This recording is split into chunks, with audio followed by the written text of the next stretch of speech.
Hello everyone, this is Cellular Respiration with T. So first I'm going to explain kind of the recipe way, and then I'm going to go more in depth to it. So cellular respiration involves about 4 cycles. You have glycolysis, acetyl-CoA,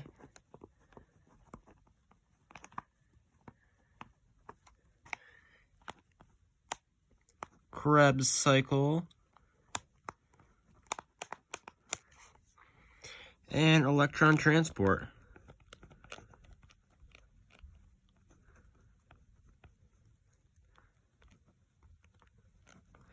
Let's just make it easier. I'm going to draw some lines.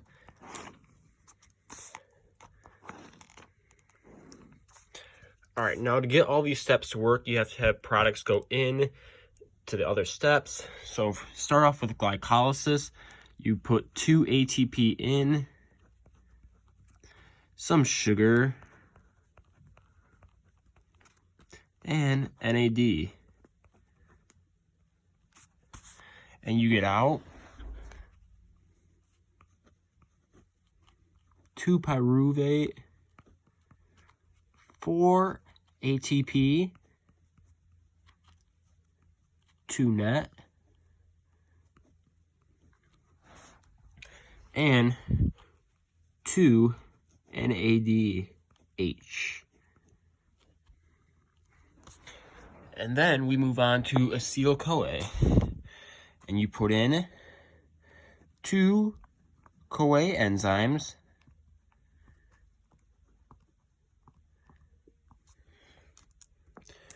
2 pyruvate. These combine, I'll explain that later in the video. And 2 NAD. And then this makes 2 acetyl-CoA. We have a waste product of 2 carbon dioxide, and then we have 2 NADH. Whenever you put an NAD at the top, you'll always end up with NADH at the bottom, just because it gets another hydrogen charge. And Krebs cycle, we of course have 2 acetyl, spelled that wrong, CoA. We have 6 NAD, 2 FAD,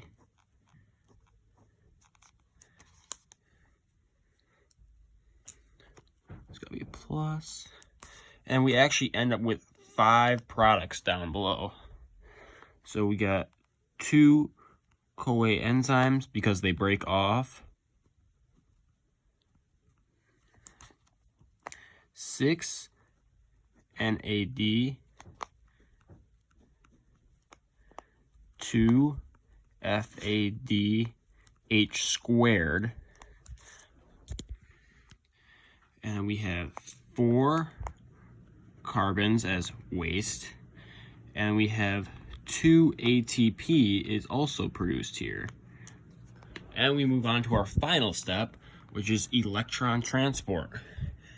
And so we put in all of our kind of products down, energy that we've gathered down here into this final step. So we have 10 NADH and 2 FADH squared.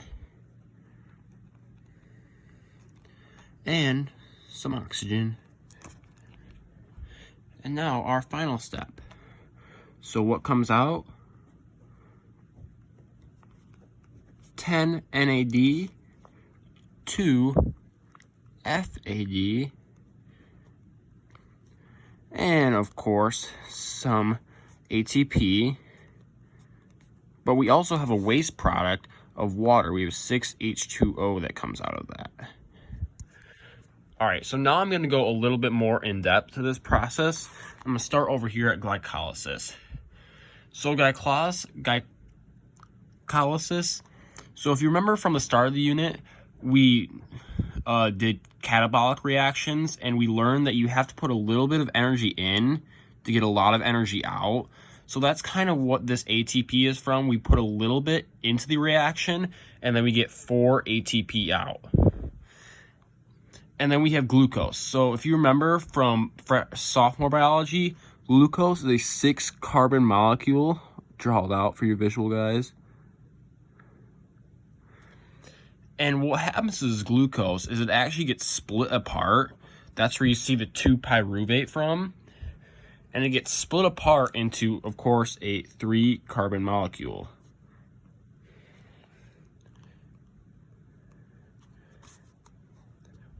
And that is kind of the reaction that gets the energy going.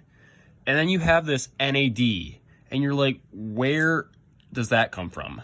Well, it doesn't really come from anything. It's just kind of a molecule that's randomly floating in the cell. And then where does the hydrogen come from?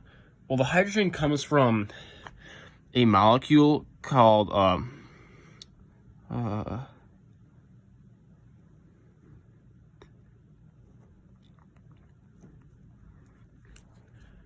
believe it looks like hydrogen phosphate. So it comes from hydrogen phosphate, and that is another molecule that's just randomly floating around the cell. And so that, because the energy, hops onto this NADH. And what is NADH? NADH is basically just like a battery charge. So like up here, it's like a battery without anything in it. And down here, it holds a charge now. It's got some gas. And so then we go to our second step. So this pyruvate, this is all still in the cell. What it needs to get into is the mitochondria.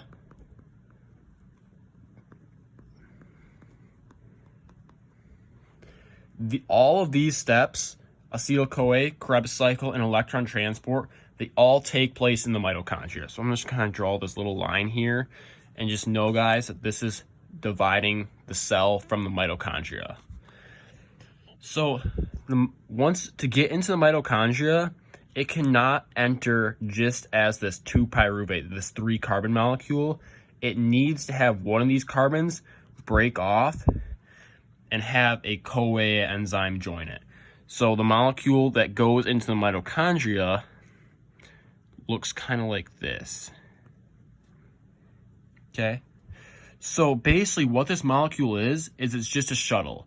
It takes this pyruvate molecule and brings it to the mitochondria. I should say more like through the mitochondria. And so of course up here you have 2 CoA enzymes, 2 pyruvate, 1 carbon gets broken off of each of them, and you have some more NAD plus over here.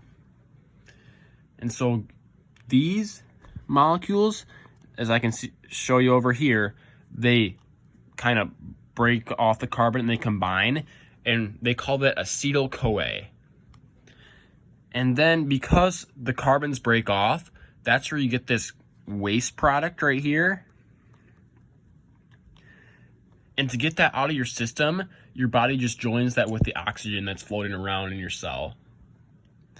And then of course, anytime we have NAD, we always are going to end up with NADH. All right, up next we have Krebs cycle. So again, we got the acetyl-CoA from down here, and it gets pumped up into the system. So now Krebs cycle basically looks like this big circle. And in organic chemistry, there's about 10 steps that happen here. We won't have to know that. All we have to know is that oxaloacetate is the start of this cycle, and it finishes the cycle. Okay? And so here, this is where kind of the bulk of the energy is made for ATP. And this energy is, again, 6 NAD, 2 FAD, and we actually end up with 5 products down here. So our CoA enzymes are broken off, and they can go right back to this top part up here and start another shuttle process. We end up with 2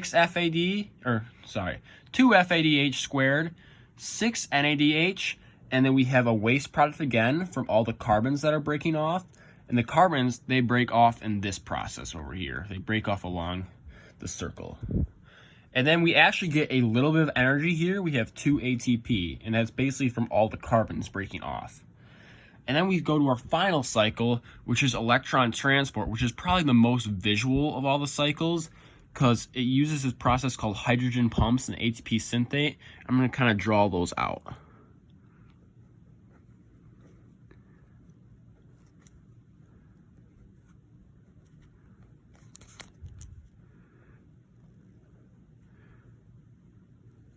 And yes, this does exist in the body. So we have our hydrogen positive over here. And just imagine that this is all a bunch of hydrogens. So what happens is this hydrogen goes through here and it ends up just as an H, and its electron comes over here. And then it goes back through here into the ATP synthate. And I believe it needs 3 hydrogen molecules to produce 1 ATP. So then ATP gets generated up here. And this is going from the inside part of the mitochondria toward the outside layer. It is still in the mitochondria. It does not ever exit the mitochondria. It is still inside. So it goes from inside to out and then back inside. And so as you can see here, we have our NADH. The hydrogen comes through here, and so does it from the FAD. And then we have this oxygen. Now this oxygen is just randomly floating around, but it doesn't just stop there. It helps our waste product get out. So if you remember from the sophomore biology equation, at the end we have like 6 CO2, and then we had plus 6 H2O. This 6 H2O is our product. And then you're like, where does the carbon come from? Well, the carbon is over here. You see 4 plus 2 equals 6. And so that's where the end products come from. And then there's also, we remember, our 36 ATP. And you're like, well, it says 32, Tanner. Well, yes, but there's 2 ATP here and 2 ATP here. So that adds up to 36 ATP. And you're like, well, if we start off with NAD, shouldn't we finish? No, because these products need their hydrogen electrons to be used up. So think of this is a full battery, and our body needs to use all of it to get energy. And that energy is the 36 ATP. And again, where does this 10 and the 2 come from? Well, a 10 comes from 6 plus 2 plus 2. And the 2 comes from over here for FAD. So now, like, what is this process actually? So this process is basically how our body generates energy in aerobic system. And you're like, what is the aerobic system?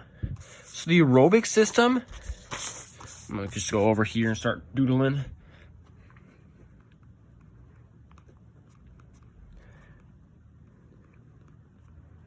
So the aerobic system means you have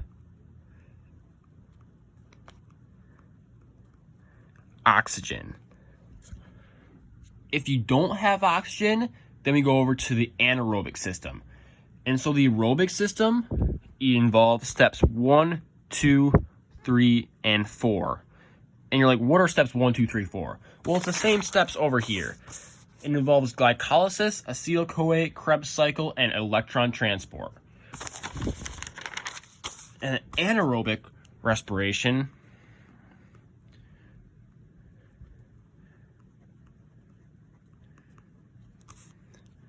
means, kind of the flip side of this, you don't have O2.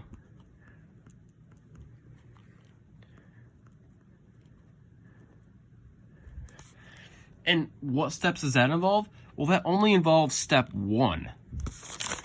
So anaerobic respiration is kind of a quick way to generate energy, but it's not doable because it doesn't produce enough energy. You see, out of glycolysis, you only end up with 2 ATP from it. So you can't sustain that.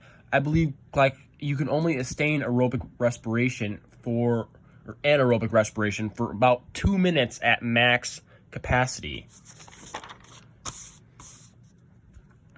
So because of that, your body needs to rest, and your body will tell you to rest because it will keep building up lactic acid, and lactic acid raises the pH of your cells and makes it very hard for them to function. Okay, so if you have any more questions about cellular respiration, hit me up in the comments and I will try my best to answer them. Thank you for watching this video. This has been Cellular Respiration with T.